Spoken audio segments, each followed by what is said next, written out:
Goeiemôre aan elkeen van u. Ek groet julle in die mooi naam van Jesus Christus. En as ons hierdie liedjie sing, hoe groot is ons God. Ek het 'n vriend wat ook 'n mentor vir my is, wat altyd sê, weet ons met wie het ons te doen?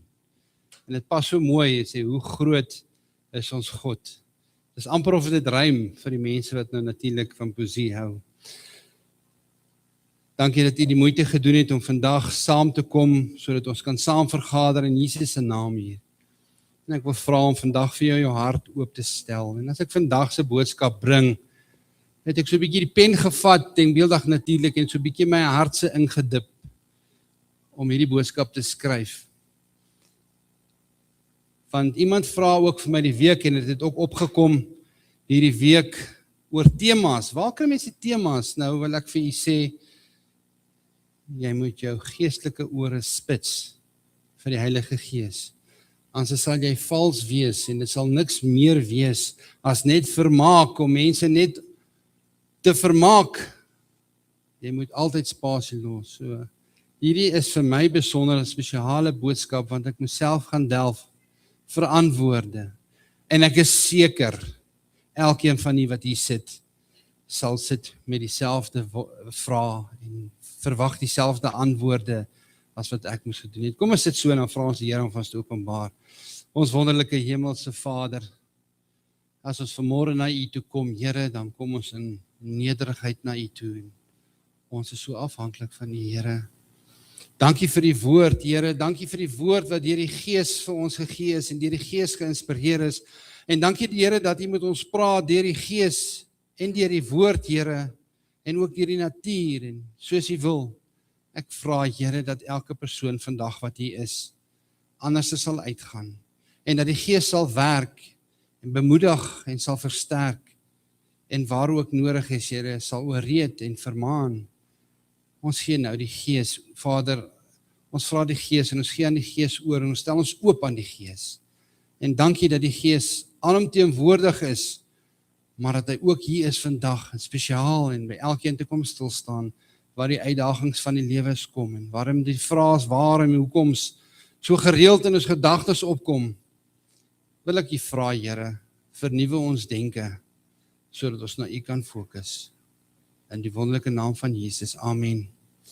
Ons het al reeds die versie gelees, maar daar's besonder, vandag gaan ons net na 2 versies kyk, is hier en daarna nog na 'n ander versie verwys, maar ons gaan net 2 versies verwys in die woord, en ons die hele boodskap is gebou om die 2 versies, en natuurlik in die tekskonteks waar die gedeelte vir ons opgeskryf is, so dit is nie buite die konteks nie, maar hier is 2 versies, en ek dink dit is nie baie moeilik om dit te verstaan, en die een het Paul al reeds gelees, en ek wil dit weer lees, dis Romeine 12 vers 2, jy kan dit in die Bybel volg, of op die skerm kyk, en die ander versie is Efesiërs 6 vers 17, dis die 2 versies wat ons gaan gebruik as tema versies vir vandag, soos die Here op my hart gelê het. Romeine 12 vers 2, daar staan geskryf, en mag die Gees van jou openbaar wat hier regtig staan, want ons gaan vandag oor hierdie vers praat. Word nie aan hierdie wêreld gelykvormig nie, maar word verander deur die vernuwing van julle gemoed, sodat julle kan beproef wat die goeie en welgevallige en volmaakte wil van God is. Hierdie wêreld is natuurlik hier en nou, die wêreld waarin ons lewe. Maar hierdie wêreld is ook die genadetyd van Jesus Christus. Die genade is nog vir ons beskikbaar. Dit is nog nie vir enigeen van ons wat hier sit te laat nie. En die tweede versie wat ons gaan lees is Efesiërs 6 vers 17, die baie bekende Efesiërs wat praat oor die wapenrusting. Nou, ons gaan nou nie die hele wapenrusting vandag bespreek nie. Ons gaan net praat, ek neem aan die helm van verlossing en die swaard van die Gees, en dit is die woord van God. Ons gaan vandag 'n bietjie gesels ook oor hierdie helm van verlossing. Ons sal sien, dit gaan alles mos oor die menslike verstand en die menslike gemoed. En dis waaroor ons vandag gesels. So wat sê hierdie 2 versies nou vir ons eintlik, as ons dit nou lees, aandagtig lees in die tekskonteks wat dit geskryf is. Hierdie 2 versie sê vir ons in eenvoudige taal, in eenvoudig Afrikaans, die mense se grootste slagveld is nie jou omstandighede nie. Ons almal het ons omstandighede, nie waar nie? Ons almal het 'n storie. Jou grootste geestelike slagveld is nie jou omstandighede nie. Dit is jou denke. Nou ek is seker daarvan, geleerde dokters, sielkundiges, psigiaters sal vir jou meer vertel van jou denke as wat ons kan weet, maar ons kyk na wat sê die woord. Ons kyk wat sê die woord vir ons oor dit. Ek dink dit kan baie vinnige aardse tema word en slim mense kan dalk baie goed sê, maar ons kyk wat sê die woord. Want die woord is daar vir ons neergelê om te leer, om te vermaan, teregwysing en lering, en dis al wat ons het om aan vas te hou. So ons gaan vandag bietjie kyk, hoe vernuwe ons denke, volgens 'n Bybel gefondeerde boodskap. Ek praat vandag met die mense wat reeds bloedgewas is in Christus. Jy het reeds 'n ontmoeting met Jesus gehad. Ek praat nie vandag met die verlore gaande wêreld daar wat ver is van Jesus af nie. So as jy nog nie by die Here uitgekom het nie, en die Here se stem gehoor het en daarop gereageer het nie, dan gaan jy moeilik hierdie boodskap verstaan en dit gaan moeilik aanklank vind by jou. Maar as jy 'n kind van die Here is, gered deur die bloed van Christus en deur genade en genade alleen, en weer eens wil ek sê soos Paulus sê, dis genade op genade, op genade, aanhoudende genade, dan is hierdie boodskap vir jou, anders sal dit maar net 'n lesing wees. So as jy nog nie vrede in jou hart het met jou saligheid nie, vra ek, gaan op jou knie en vra die Here om vir jou te openbaar. Hierdie is vir mense wat reeds die Jesus Christus in hulle hart het en wat op pad is na heiligmaking. So baie gelowiges, en ek wil amper sê, kinders van die Here, soos wat die Nuwe Testament dit noem, hierdie is vir ons, wat weet, dat jy weet, dat jou saak reg is. Baie van ons is gered, van ons wat hier sit, en die meeste geredde mense, ons almal is mos nog op 'n pad na heiligmaking, nie waar nie, nie een van ons is perfek nie. As jy vat, Paulus self het gesê, hy struikel dikwels. So hierdie is 'n pad van heiligmaking, dis 'n konstante proses, totdat ons eendag by Jesus sal wees. Baie van ons wat hier sit, nie eers ver nie, sommer net wat hier sit, en begin by my, soos ek reeds gesê het, ons leef reeds steeds, nadat ons gered is, leef ons steeds in vrees, en hierdie laat my so aan Elia dink, toe hy die wonderwerke gesien het, met die Baal-profete op die berg Karmel, en net die volgende dag weggehardloop het vir Isebel, en by 'n spruitkrit gaan bly het, en daar het hy in vrees gaan lewe, en vir die Here gevra om sy lewe te neem. Baie van ons wat gered is, soos Elia, soos Dawid, soos baie ander in die Bybel, bekende Bybelfigure, leef ons steeds in vrees. Ander van ons leef nog steeds in skuldgevoelens. Nie waar nie? Skuldgevoelens, sonde wat jy lankal vir die Here gevra het om te vergewe. Dis lankal in die diepste van die see gegooi, en die woord sê die Here dink nooit maar daaraan nie. Maar baie keer dan leef ons in daai skuldgevoelens. Ja, maar kyk, wat het ek? En dan kom die vyand ook en hy kla jou nog aan. En eintlik met respek gesê teenoor die Here wil nie eens meer van die sonde hoor nie. Hy het dit in die diepste see gegooi. Hy dink nie eens daaraan nie. Ek en jy dink. En die duiwel, hy kom herinner ons gereeld. Ander van ons, al is ons gered, ons leef in bitterheid. Jy sien dit al hoe meer en meer in vandag se tyd, in die omstandighede.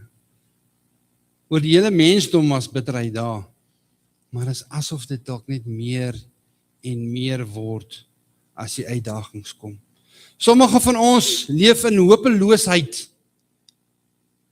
Daar is nie hoop nie, en nou praat ek nie van, jy het dalk 500.000 rand of R1 miljoen bymekaar gemaak en nou is al jou hoop daar nie. Dis nie wat ek van praat nie, want dit kan môre weggeneem word. Ek praat van ons hoop in Christus. En dat ons 'n toekoms het in Christus. Ons is nie hopeloos nie. Ons het hoop in Christus. En sommige van ons, al is ons gered, is daar daai herhaalde sondes. Doelbewuste herhaalde sondes. Want hierdie vlees, hy rebelleer en hy stry en hy skree teen hierdie gees. Nie omdat Christus nie vir ons genoeg is nie. Nee. Maar omdat ons denke nog nie vernuwe is nie. As jy nou na hierdie versie gekyk het wat ons gelees het in Romeine 12 vers 2. Ons denke is nog nie hernuwe nie. Ek is seker die medisy, die ware medisy, sal vir ons mooi termes kan gee. Jy het al baie verhale gehoor van mense wat gediagnoseer is met 'n gevreesde siekte, maar vir hom gesê hulle is gesond, en die omgekeerde. En ek dink die militêre manne wat hier is, wat dalk nog in die wêreld was, of jy sê, begin alles in jou kop. Alles begin hier in jou kop. Ek is seker daar is groot woorde, maar ons is soos kinders, en ons lees die Bybel soos kinders. Ons het gelees, word verander deur die vernuwing van jou gemoed. Hierdie versie sê nie, word verander deur om harder te probeer nie. Dis nie wat ek daar gelees het nie. Ons kan maar probeer in ons eie krag, en ons sal nie ons denke kan vernuwe nie. Jy nou na 'n sielkundige psigiater toe gaan wat nie Bybel gefondeerd is nie, sal hy net vir jou sê, maak maar volgende week weer afspraak. En weer, want jy sal dit in jou eie krag doen, dit sal nie werk nie. Jy kan nie jou denke self hernie in jou eie krag nie. So wat is nou fout met ons denke? Met elkeen van ons wat hier sit, want die woord is tog duidelik daaroor, daar praat 'n paar keer daarvan oor ons denke gebruik, en die manier hoe ons voel, en die manier hoe ons optree. Wat is nou eintlik fout dan nou daar?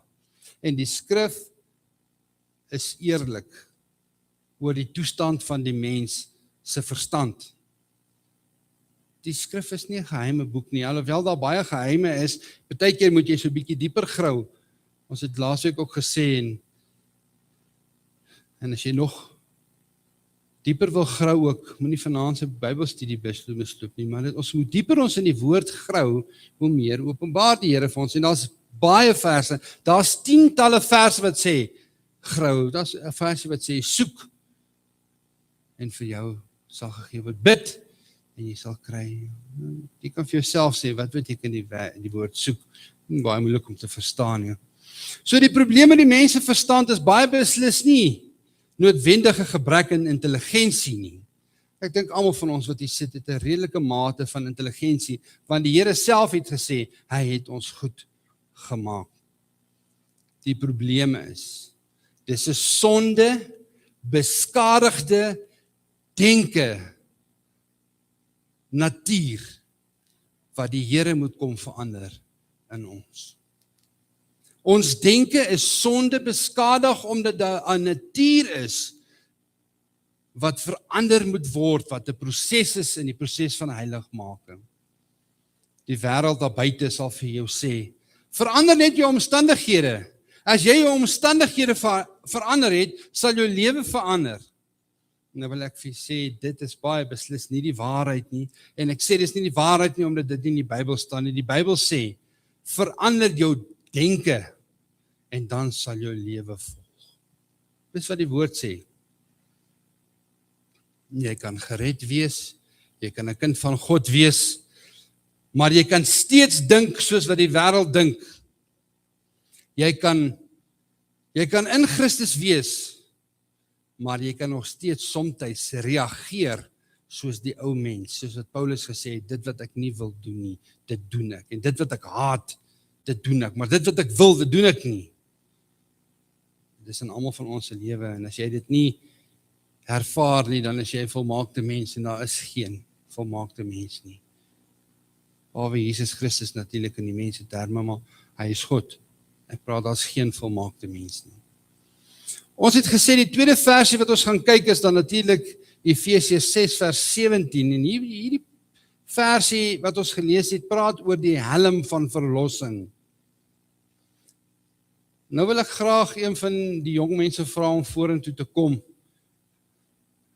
om vir ons te kom demonstreer, wat beteken hierdie helm van verlossing nou eintlik vir ons? Gaan jy vorentoe kom? Hier's 'n soldaat, hy gaan vir ons kom demonstreer wat daai versie beteken. Hy is 'n soldaat in Jesus Christus se army. Hierdie is nou net denkbeeldig, die helm van verlossing. Ek wonder, kan ons hierdie luidspreker, kan ons hierdie een gebruik? Daar sê hy, kom ons toets hom. Daar sê hy, sê gou vir almal, wat is jou naam? Henry. Sê gou weer? Henry. Dit is 'n baie, baie mooi naam. So sê gou vir my, hoekom dink jy, sit hulle in die army, hierdie hoed op die kop, hierdie staalhoed, hoekom dink jy sit hulle hom op? Want as iemand hulle in die kop wil skiet en beskerm dit hulle koppe. Dit is so pragtig nie. Ek kan hierdie afstand.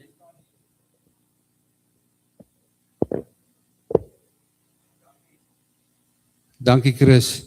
So hierdie helm, wat die Bybel hiervan praat. Paulus het in die tronk gesit en hy het hierdie Romeinse soldate dopgehou, wat natuurlik hierso met hulle wapenrusting voor hom geloop het. En een van hierdie wapenrusting, dis natuurlik waar dit vandaan kom. Paulus was in die tronk en hy het hierdie Romeinse soldate dopgehou. En hy het natuurlik hierdie helm en die swaard en die borswapen en die skoene en die skild het hy raak gesien en het dit vergeestelik en gesê, hoe moet ons staande bly? So hierdie helm, wat hy van praat, hierdie helm, presies wat hy vir ons gesê het, dit beskerm jou kop. Ek dink dit is nie moeilik om dit te verstaan nie, en dit is ook omdat al die kinders vandag hier is, dat ons dit so demonstreer. Dit beskerm jou kop. Hy het dit self gesê. Skus ek het jou onder die spot gesit om jou te laat plaas. Jy doen goed. En omdat dit jou kop beskerm dit ook jou denke. Die helm van verlossing. Toe Paulus het vergeestelik nou hierdie wapenrusting, wat hy so met die Romeinse soldate sien. So hierdie helm beskerm met jou kop. Ja, natuurlik beskerm met jou kop. Daar in die weermag. Dis hoekom hierdie is 'n regte army hoed gewees. En ons gebruik dit self nou nog in die fabrieke. Jy beskerm jou kop, so dit is nie jou kop kan val of stik en stamp nie. En die geestes, die helm beskerm dit natuurlik ook jou denke. Sluit aan by ons vers, nie waar nie. Vernuwe ons denke. Hierdie beskerm ons denke. En dit beskerm ons verstand. Sodat die vyand nie kom en ons verstand kom en ons verstand wil kom verander en wegfokus van Jesus Christus af nie. So die vyand mik nie eerste vir jou voete nie. Hy mik eerste vir jou verstand hier binne. Die Satan kom, en as ek nou sê die Satan is nie alomteenwoordig nie, hy het natuurlik 'n hele geestesarmy wat vir hom werk, as ons dit nou so kan stel. Nou kom hy, nou gee hy vir jou gedagte, en nou dink jy, dis nou jou gedagte. En dis wat Paulus daarvan sê, ons trek die wapenrusting aan en die helm van verlossing. So die Satan mik nie na jou voete of jou tone toe nie. Hy kom, hy gee vir jou gedagte, en jy dink jy is baie oulik en is jou gedagte. Wat se gedagtes gee die vyand vir jou? Kom ons wees nou maar eerlik, wat se gedagtes gee die vyand vir jou? Hy gee vir jou gedagtes van, ek is nie goed genoeg nie. Want ek praat nou met kinders van die Here. Ek is nie goed genoeg nie. Hy gee vir jou gedagtes wat sê, God het my vergeet. God luister in elk geval nie as ek bid nie. Waarom moet ek nou bid? Of die vyand kom, en hy kom in jou gedagtes in. Dis hoekom hierdie so belangrik is in die gees, dat ons hierdie helm van verlossing aan het. Ek sal nooit kan verander nie. Teenstrydig met die vers, daarom is dit teenstrydig met God. Of hy sê, hierdie sonde wat ek het, is sterker as wat ek is. Hoeveel mense sit nie met sondes nie? En jy sê vir jouself, hierdie sonde is sterker, ek kan dit nie oorwin nie. Dan gaan ek vir jou sê, dink jy regtig daai sonde van jou is sterker as Jesus Christus se genade? Ek dink jy moet 'n studie gaan maak en vir jouself daai antwoord gaan gee. So die helm van verlossing is natuurlik die waarheid oor wie jy is, mits jy in Christus is. En dit gaan nie oor hoe jy voel vandag nie. Want as dit gegaan het oor gevoelens, is ek seker Jesus Christus het nie in die kruis gesterf nie. Dit het nie gegaan oor gevoelens nie. Baie dankie, jy's 'n eyster. Kom ons gee vir hom 'n handeklap. Jy kan gaan sit, hoor.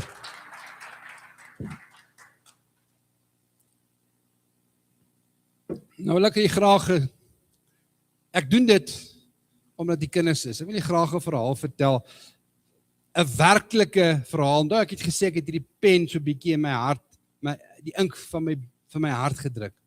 Toe ek 'n kind was, het my pa woonstel gehad in Durban. Hier in die 80er jare. Nou wil ek graag sien, wie is ouer as 45 hier? Steek julle hande op. Ek weet hier in Nigel en Heidelberg, vra jy nooit vir 'n ou groot as jou plaas nie, jy vra hoeveel water is daar op jou plaas.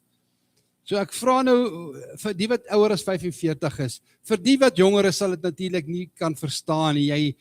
Jy kan hoor, maar jy gaan nie daai geheue kan terugroep hoe dit was in Durban nie in die 80er jare nie. Wat 'n wonderlike plek was dit nie om vakansie te gaan hou nie. Amper elke vakansie. Dit was veilig, jy kon uitgaan, jy kon in die strate gaan loop, jy kan strand toe gaan wanneer jy wil en vir die jonges daar was nie 'n selfone nie. Jou ma het nie, jy kon nie eens bel nie. Jy het jou goed op die strand geloop en jy het gaan swem en dan het jy gaan speel. Eintlik iets onbeskryfliks in vandag se taal, hoe dit was.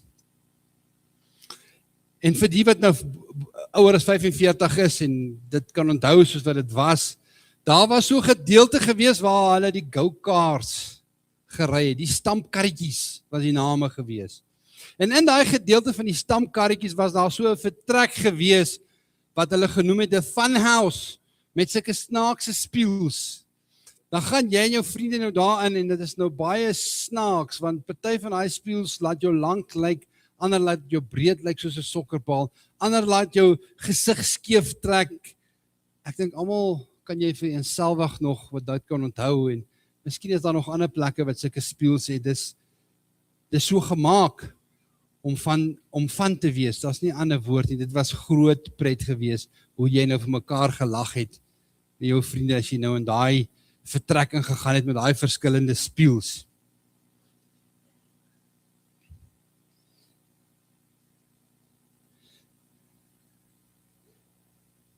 Nou, ek en my vrou het ook 'n spieël in ons slaapkamer. Dit is ook so lank. Maar dis 'n normale spieël. Sit gou vir my die prentjie op. Hy wys nie meer soos daai spieëls in Durban nie. Hy wys dit nou bietjie anderster. Sien daai spieëls by die Pret House het jou verander. Kyk daar, dis hoe ons spieël amper lyk nou daar by ons huis. Of kan ek dit vir anders stel? Ek is op soek na so 'n spieël. As iemand dalk weet waar kan ek so 'n spieël koop?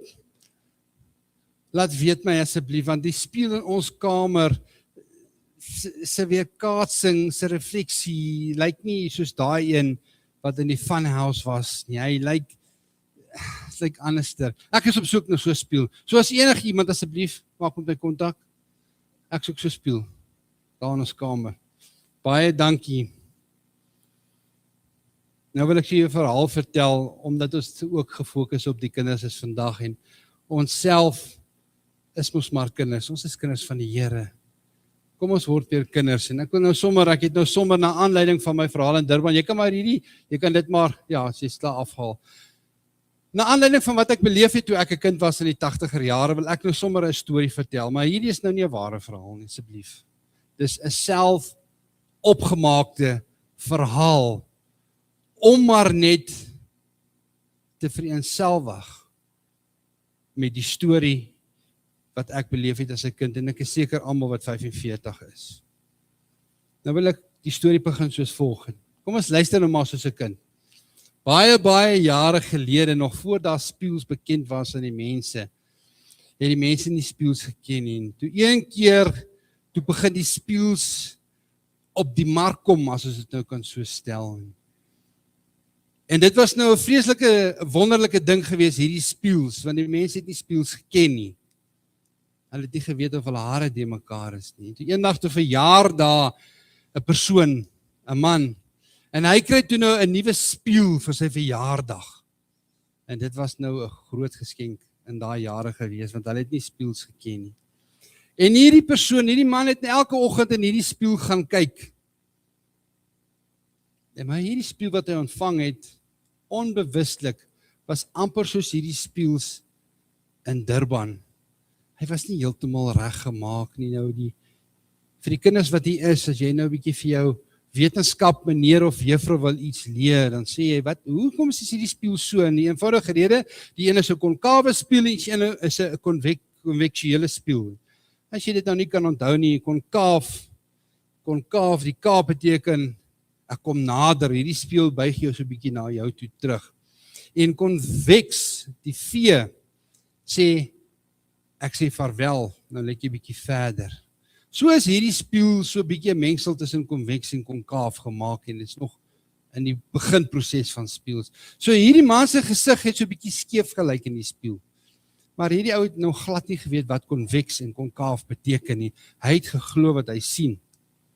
So hy het geglo sy gesig is so 'n bietjie skeef. Net so effentjies, nie mooi nie, so na die een kant toe. En hierdie persoon het dit geglo. En hy het elke oggend in hierdie spieël gaan kyk en gesien, my gesig is nou so 'n bietjie skeef. Ek wens my gesig was bietjie mooier of bietjie beter. En dit het naderhand vir hom 'n groot probleem geraak in sy lewe. En so het dit vir jare aangegaan, totdat hy eendag 'n vriend genooi het en gesê het, hoorie, hierdie spieël van jou wat jy vir my gekoop het, jare terug, gebruik ek elke dag, maar kom kyk net bietjie na die spieël. Natuurlik toe hy in die spieël kyk, en nou met die geskewe gesig, toe begin sy vriend vir hom skaterlag. Toe was dit eintlik maar 'n grap gewees, en hierdie ou het nie geweet dit was 'n grap nie. So hierdie spieël het nou natuurlik sy gesig so 'n bietjie verwrong, vertrek, 'n ander refleksie gegee. En hierdie vriend sê vir hom, weet jy wat my vriend? Jou gesig was nooit die probleem nie. Die probleem is by die spieël. En hulle het seker laterhand nou baie daaroor gelag, maar tog, in so 'n eenvoudige verhaal het diep betekenis. En hierdie is nou sommer net 'n opgemaakte verhaal. Maar ek wil vir julle sê, net soos hierdie opgemaakte verhaal, is daar baie van ons gelowiges wat na hulle self deur 'n gebreekte spieël kyk. Deur gebreekte denke. Wat is gebreekte denke? Miskien is dit ou seer kry. Miskien het jy nog kinderwonde, 'n juffrou of meneer wat vir jou iets gesê het toe jy nog in die laerskool was. Miskien voor dit, miskien gister. Miskien is daar ou seer kry in jou lewe en jy kyk na hierdie spieël en dit het so 'n bietjie 'n verwringe refleksie. Ander van ons kyk in 'n spieël en ons sien ons vorige sondes. Dis wat ons sien in hierdie geestelike gebreekte, misvormde spieël. En daarom is ons gedagtes ook soos hierdie spieël. Ons gedagtes dalk van mislukkings. Jy haak vas daar waar jy 'n fout gemaak het. Dit was dalk nie 'n sonde nie, dit was dalk net 'n lewenskeuse wat jy 'n fout gemaak het. En nou haak ons vas by daai mislukking, daai fout wat jy gemaak het. Want jy sien, jy het gebreekte denke. En dit is wat Paulus hiervan praat. Ander raak vas by woorde wat vir hulle gesê was, dalk toe hulle kind was, dalk laas jaar, dalk gister. Jy raak vas by daai woorde wat iemand vir jou gesê het. Want jy kyk in hierdie spieël, hierdie gebreekte denke van jou, soos wat hierdie man in hierdie spieël gekyk het, kyk jy dalk in hierdie spieël. En dis juist wat Paulus hier sê, ons moet hierdie denke van ons hernie. Word nie gelykvormig in die wêreld nie, maar vernuwe julle denke en julle gemoed. En baie van ons kyk in hierdie spieël wat verwrong is.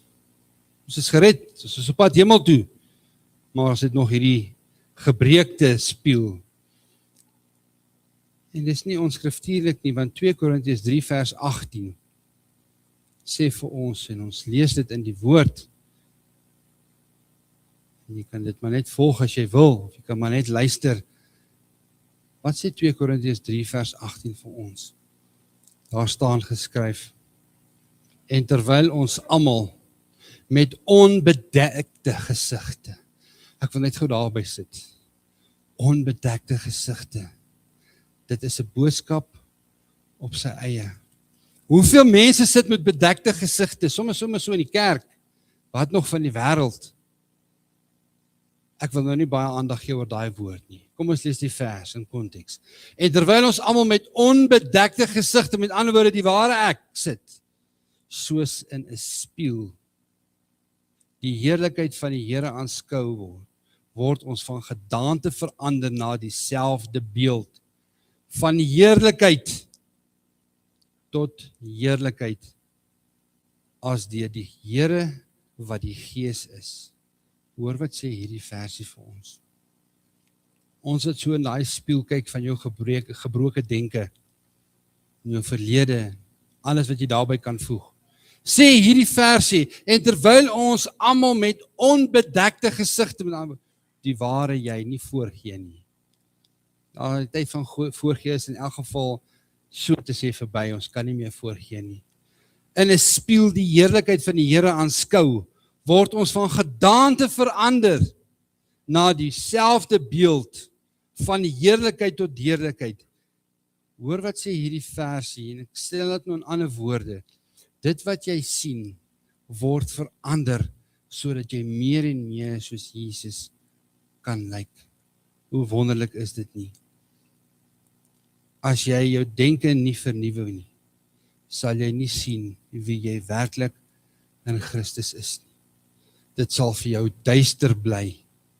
Jy sal 'n sluier voor jou oë bly sien. Kom ons gee nou 'n paar praktiese raad. Hoe kan ek nou my denke verander? Ons het nou die probleem geïdentifiseer en ons het nou gehamer oor al die negatiewe, maar nou, wat nou? Hoe moet ons denke verander? Volgens die woord in die eerste plek. Deur die werking van die Heilige Gees. Jy kan nie self jou denke en jou gemoed verander nie. Titus 3 vers 15 sê baie duidelik, deur die vernuwing is dit slegs deur die Heilige Gees. Jy kan jouself nie regmaak nie. Dis die werk van die Heilige Gees. Jy kan dit nie doen nie. Jy kan wel jouself oopstel vir die Gees. Ja, natuurlik. En dit is die verskil. Jy kan jou oopstel vir die Heilige Gees om jou denke te verander. So hierdie is nie 'n self-help proses nie. Dit is 'n geeswerkende proses. In die eerste plek, hoe verander ek my denke? Deur om myself oop te stel dat die Heilige Gees deur my kan werk. In die tweede plek, hoe verander ek my denke? Deur die woord van God kan jy jou denke verander. Want Efesiërs 6 vers 17, onthou wat die dag gesê, daar staan ook die swaard van die Gees, en dit is die woord van God. En weet jy wat doen die woord? God se woord. Wat doen die woord? Dit ontmasker leuns. Dit vervang ons vals denke. Dit bou nuwe denkpatrone in jou. Jy kan nie wêreldse insette hê en dink dat jy hemelse denke kan verwag nie. Wat jy inneem, bepaal ook hoe jy dink. Dis in die tweede plek. Eerste plek is die Gees, tweede plek deur die woord, en die derde plek, deur gehoorsaamheid aan God, kan jy jou denke verander. Romeine 12 vers 1 staan geskrywe. Ek vermaan julle dan, broeders, by die ontferming van God, dat julle julle liggame sal stel as 'n lewende en heilige en aan God welgevallige offer, en dit is 'n redelike godsdiens. Toe in die derde plek kan jy jou gedenke en jou gemoed hernuwe, deur om gehoorsaam te wees aan dit wat God vir jou sê, en die woord vir jou sê, en die Heilige Gees vir jou sê. So vernuwing gebeur wanneer ek anders praat. En as jy hierdie toelaat, dat jou denke en jou gemoed vernuwe word, dan reageer jy anderster op situasies. Jy maak ander keuses in jou lewe. Jy dink nie eers nie en dan leef jy nie. Dit begin eers by gehoorsaamheid aan die Here. En dan volg jou denke wat verander word en dan volg jy as jou mens wees. En ek wil graag 'n voormalige prediker van Grace aanhaal wat gesê het, where the mind goes, the man follows. Ek wil graag daarby aansluit. Ek wil sê, it all begins with obedience. Dit begin by gehoorsaamheid aan die woord. And then, where the mind goes, the man follows. So hoe weet ek wanneer my denke vernuwe is? Deur die vrug van die Gees. Jy weet dat jou denke verander is, dat jy anders praat oor jouself, dat jy anders te praat oor iemand anderster. As jou denke vernuwe word, dan word jy 'n nuwe mens. En dit vervang vrees in jou lewe en selfsug. So ek wil vandag vir jou vra, elkeen van u wat hier sit, wie se stem glo jy? Ons mense hoor mos baie stemme. Hoor jy die stem van die wêreld en glo jy dit? Of hoor jy dalk die stem van jou verlede en jy glo dit? Of hoor jy dalk die stem van jou vrese en jy glo dit? Of hoor jy vandag God se stem en jy glo wat God vir jou sê? En wat sê God se stem vandag vir jou? Ek kan dit sê want dit staan in die Bybel.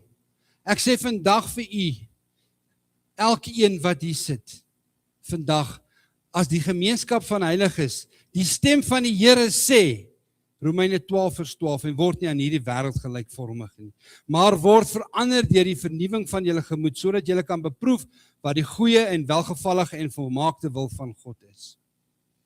En as ons in gehoorsaamheid kom, broers en susters in die Here, en alles begin by gehoorsaamheid, dan is nagmaal een van die mees eenvoudigste, maar een van die diepste dade van gehoorsaamheid wat ons het. Jesus het nie gesê, dink net aan my nie, wanneer jy die nagmaal gebruik nie. Jesus het gesê, doen dit tot my gedagtenis.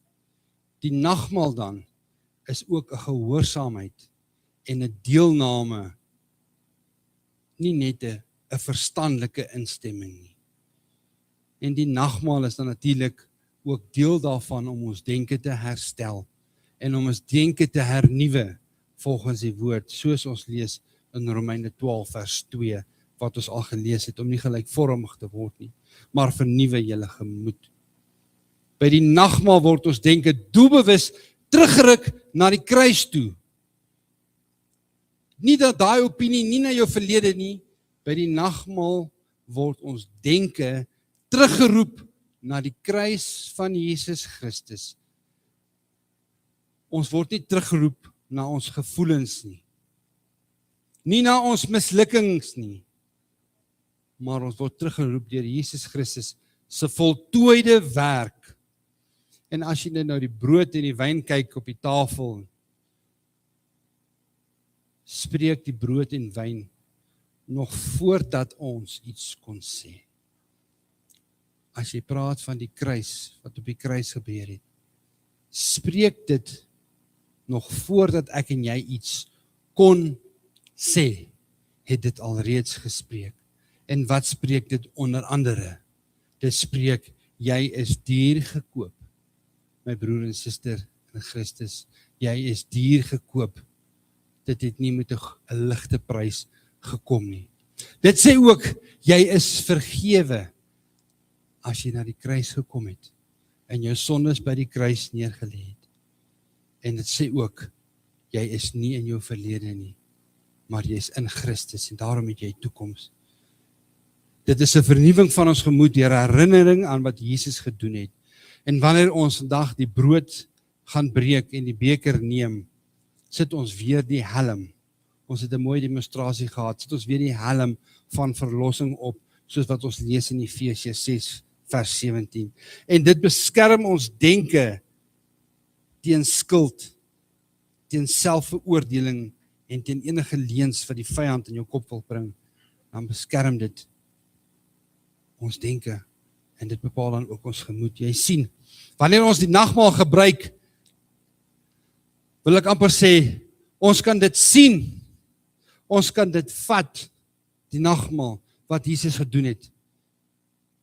Dink, vergeeslik natuurlik, en jy kan dit proe, dit wat Jesus Christus vir jou aan die kruis gedoen het. En daarom kan jou denke hernie word. En die nagmaal antwoord, met verwysing op die kruis. Kom die oggendnagmaal vandag, en die nagmaal deur die kruisdood van Jesus sê, dit is volbring. Die prys is betaal. Ons hoef nie meer te sit met hierdie ou denke en al hierdie goeders nie. Ons kan nou groei, omdat ons in Christus is. Ons kan sê by die nagmaal vandag, kies ek doelbewus, waarheen ek my denke laat gaan, na die kruis, en nie na my tekortkoming, nie na al my foute nie. Ons stuur ons denke in die rigting, waarna Jesus Christus, en die woord en die Heilige Gees, ons rigting aanwys vanoggend. En dit is 'n openbaring, en dit is 'n gehoorsame verklaring, om ook vanoggend dan die nagmaal te gebruik. En jy verklaar dan ook nou, vanoggend as jy die nagmaal gebruik, dat jy die woord kies, bo jou eie gevoelens, wat jy ook al mag hê, wat ook in jou lewe mag aangaan. En jy kan ook sê, ek kies Christus, bo my verlede. Saam dit mos 'n verlede nie waar nie. Maar die nagmaal, met die oog op Christus sê ons kies Christus bo ons verlede. Dis baie meer, dis baie dieper. As jy vandag hierdie brood neem, bring jou denke saam na die nagmaalstafel in die Gees. Bring hy denke en daai gemoed saam na die tafel en dit wat Christus vir jou in die kruis gedoen het. Laat elke leuen wat die vyand jou kom vertel, elke vrees in jou lewe, elke selfveroordeling, los dit by die kruis vanoggend.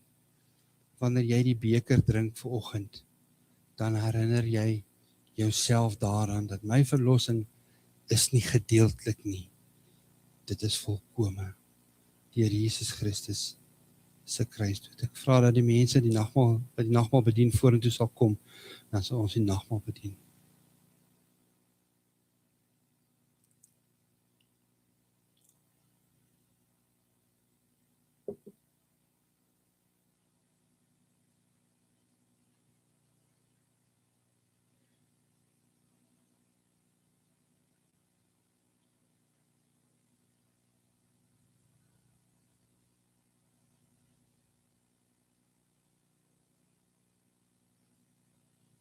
Ek vra maar net dat as die nagmaal bedien word, dat jy dit sal hou, voor ons dit gaan gebruik, sal ons 'n gebed doen en dit saam gebruik.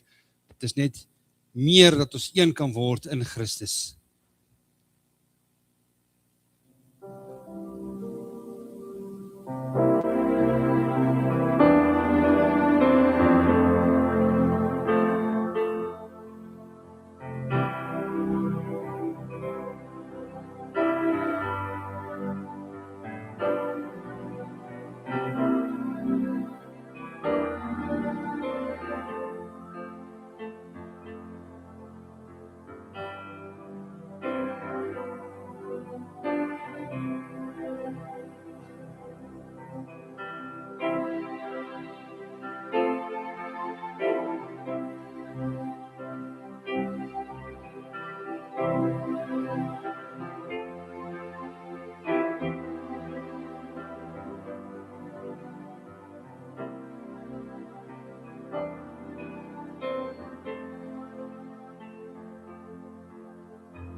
Ek wil vra dat die gemeente sal staan as ons hierdie nagmaal gebruik en gee ook die geleentheid om vir die bloed. As jy wil sit, bly sit, natuurlik kan jy bly sit. Maar ek wil vra dat jy sal staan. Kom ons sluit die oë. Vader, ons kom vanoggend na u kruis toe, Here, en ons wil vir u sê, dankie Here vir die kruis. En ons wil vra, Here, dat u ons sal help deur die Gees en die woord om ons gedagtes te rig op u. Dankie vir u liggaam wat vir ons gebreek is, Here. Dankie vir die bloed wat gevloei het vir ons. En ons vra, Here, vernuwe ons gemoed as ons hierdie nagmaal gebruik. In die naam van Jesus. Amen. Terwyl jy staan, en as jy wil sit, is jy welkom, maar kom ons staan, en ek wil graag vir jy net 'n paar verse lees, in 1 Korintiërs 11 vanaf vers 23. Want ek het van die Here ontvang, wat ek ook aan julle oorgelewe het, dat die Here Jesus in die nag waarin hy verraai is, brood geneem het. En nadat hy gedank het, het hy dit gebreek en gesê, neem eet, dit is my liggaam wat vir julle gebreek word. Doen dit tot my gedagtenis. Kom ons vat die brood.